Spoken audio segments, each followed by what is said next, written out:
To say that there isn't a male loneliness epidemic, there absolutely is a male loneliness epidemic. So I just heard the term male loneliness epidemic. Firstly, I don't know why they're using the word epidemic, because the word epidemic is used to define outbreaks of infections all over the world. And I personally haven't seen any signs of a male loneliness epidemic. Because we don't have those third spaces anymore. We don't have spaces that people go to other than home and work where they can bond with each other. Men only have work and home. I ran a gym crèche for 11 years, and that gym was absolutely full of men. Our gym's not considered a third space. I mean, in his definition, a third space is anywhere but work and home.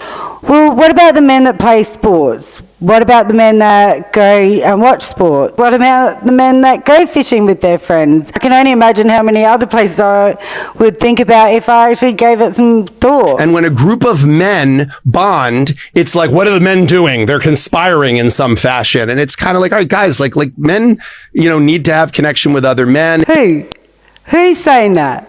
I don't think anyone says that at all. And to say that there isn't a male loneliness epidemic, there absolutely is a male loneliness epidemic. I went looking to see if there was any actual fact, and I did find this article. They use a quote from the United States Surgeon General, who warned the public about epidemic of loneliness and isolation. But this article gives no other information about what this statement was based on. The article goes on to quote a research stat that 15% of men claim they have no close friends, and this has been an increase from 12% in 1990. Very scientific question.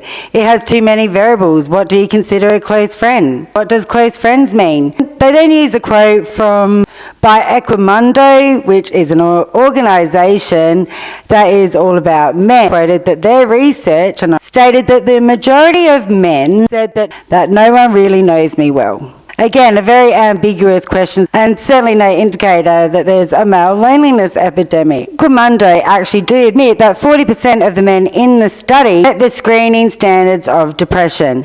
I think they're trying to say that means 40% of men are depressed due to the male loneliness epidemic, but I'm thinking the fact that they're depressed might have skewed the results about their feelings of loneliness.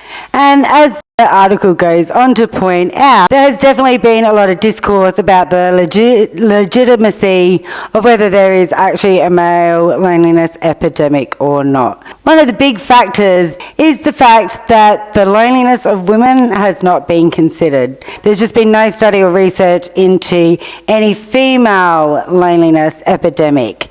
So to say there's a male loneliness epidemic doesn't make sense if you have no comparison to whether women are lonely or not. Do you think there's a male loneliness epidemic, or are you like me and just think it's a whole crock of crap? Anyway, like always, let me know what you think. Thanks for watching. Bye for now.